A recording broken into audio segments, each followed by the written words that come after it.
Hi, and welcome to Classic Guitar Rock. I'm Jeremy, and today, sadly, is the um, remembrance of the loss of Randy Rhoads, who passed away on this day way back in 1982, 38 years ago. He was 25 years old. I, at the time, was in ninth grade, and he was one of the celebrities. And I mentioned this in the discussion about Neil Peart when he passed. We get connected to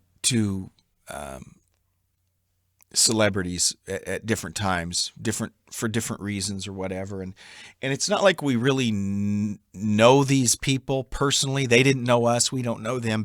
But sometimes we have a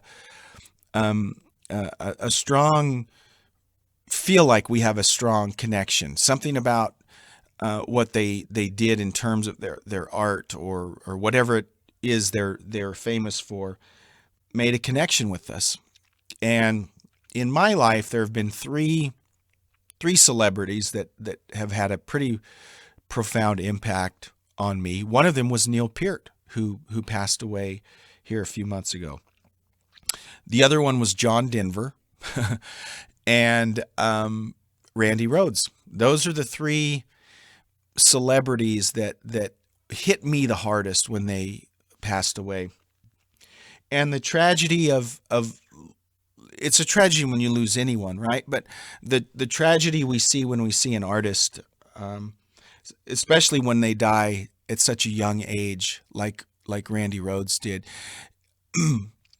Unlike Neil Peart, he didn't leave us with this large body of work over a 40-year period, right?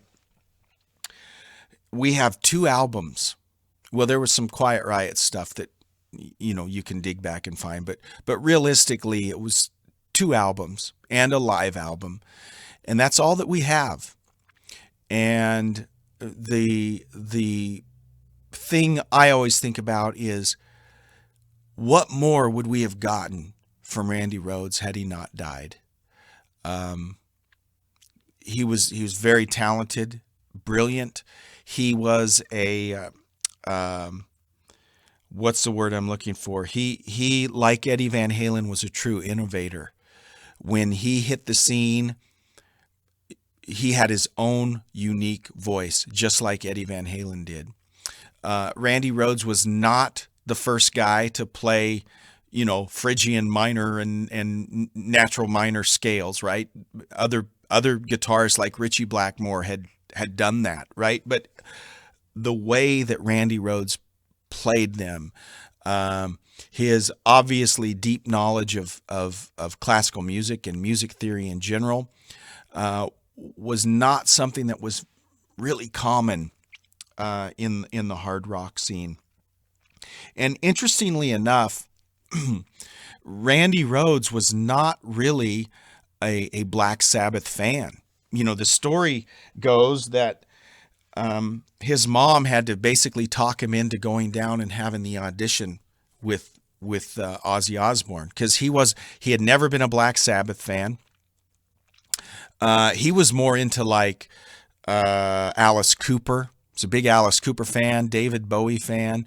He was into that more glam rock scene. And if you look at the early Quiet Riot stuff, it's definitely more along the glam rock genre than the heavy metal genre. And yet Randy Rhoads is held up as one of the greats of heavy metal guitar playing. And he was phenomenal, but he was kind of playing outside of his element with Ozzy Osbourne.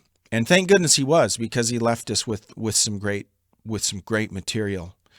But yes, his mom had to talk him into his audition with Ozzy Osbourne.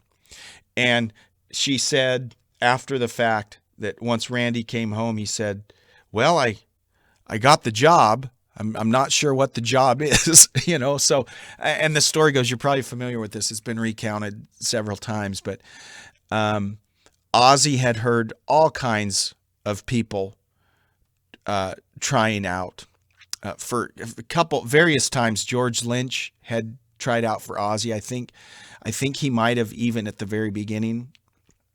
Lots of people had tried out. They had Ozzy at one time had even talked to Michael Schenker and Gary Moore and different big name guitarists about playing with him. And for whatever reason, none of that ever really panned out. But the story goes, Randy shows up for his audition, and he's basically just setting his amp up and tuning up, really, just kind of warming up and tuning up. And Ozzy comes in and says, "You got the job." And here's Randy with a little pig nose amp.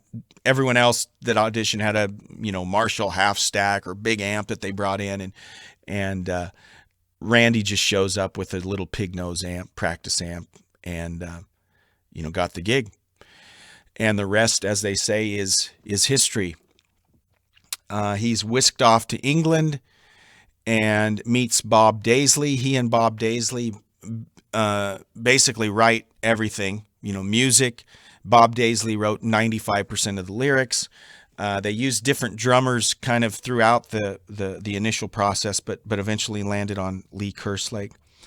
But they record Blizzard of Oz. And here's something that a lot of folks don't realize is by the time Ozzy toured the U.S. for the Blizzard of Oz tour, Diary of a Madman was already in the can, right? They'd already recorded that. There was not a lot of time between those two albums.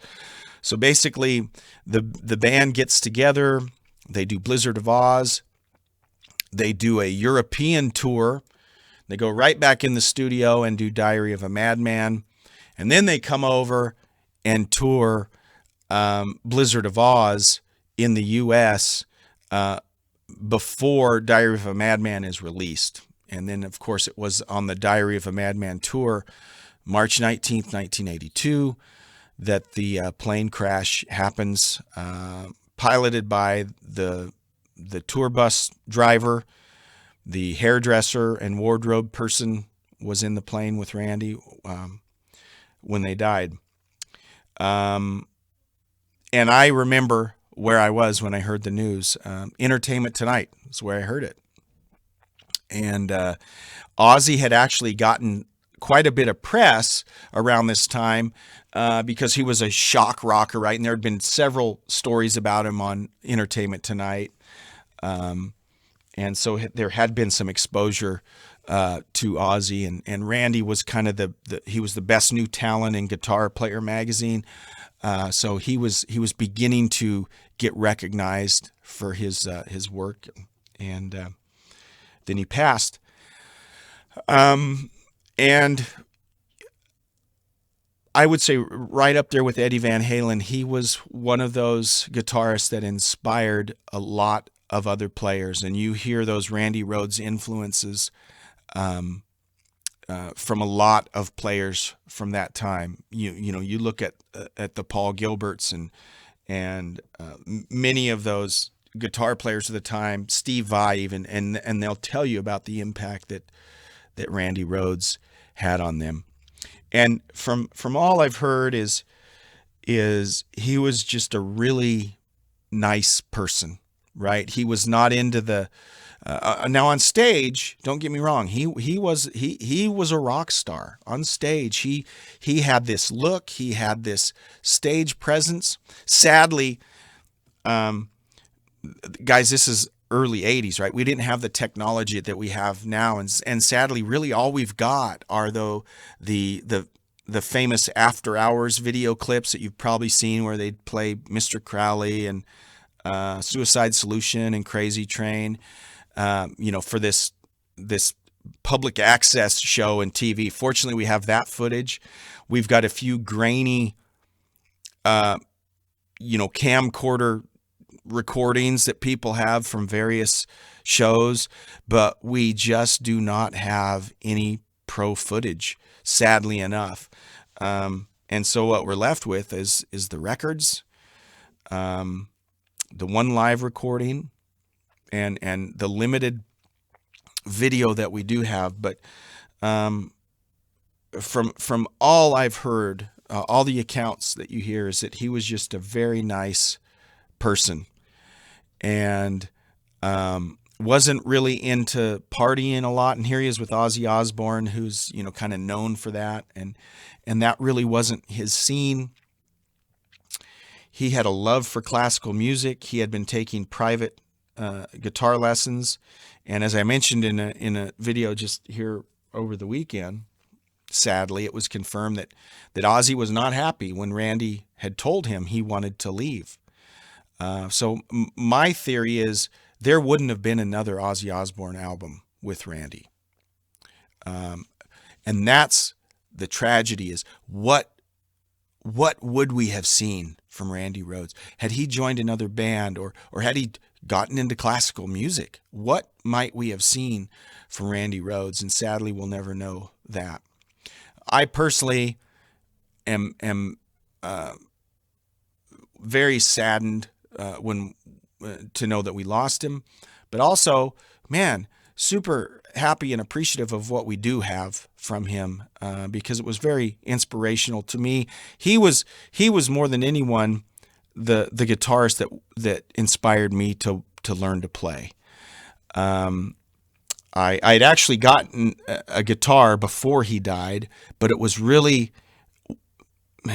him that inspired me to learn, and guys, I'm nowhere near the level of him or any professional player, but he was the one that really inspired me.